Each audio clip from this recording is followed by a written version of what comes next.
Mga bata, handa na ba kayong magbasa ng maikling kwento? Simulan na natin. Ang matalinong si Billy.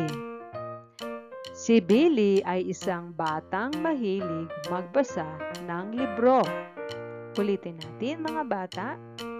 Si Billy ay isang batang mahilig magbasa ng libro.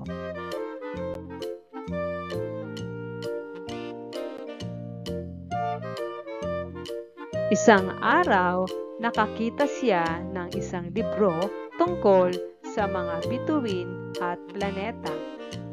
Ulitin natin mga bata. Isang araw, nakakita siya ng isang libro tungkol sa mga bituin at planeta.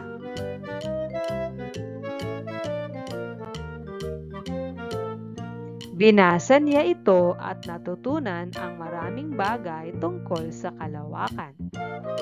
Ulitin natin.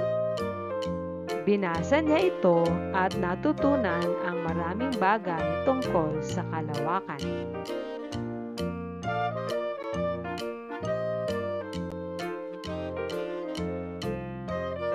Masaya si Billy dahil marami siyang natutunan. Ulitin natin. Masaya si Billy dahil marami siyang natutunan.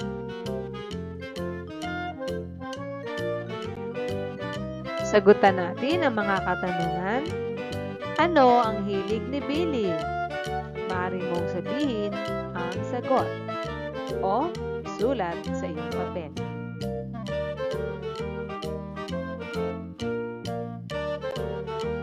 Ikalawang tanong. Ano ang nakita ni Billy sa libro?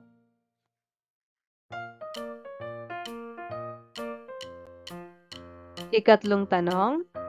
Ano ang naramdaman ni Billy matapos magbasa? Kung tapos na kayo, tingnan natin kung tama ang inyong mga sagot. Narito ang mga kasagutan. Sa unang tanong, ang sagot ay magbasa ng libro. Ikalawang tanong, ang sagot ay isang libro tungkol sa mga bituin at planeta. Ikatlong tanong, masaya dahil marami siyang natutunan. Tama bang lahat ang inyong mga sagot? Mahusay mga bata! Good work!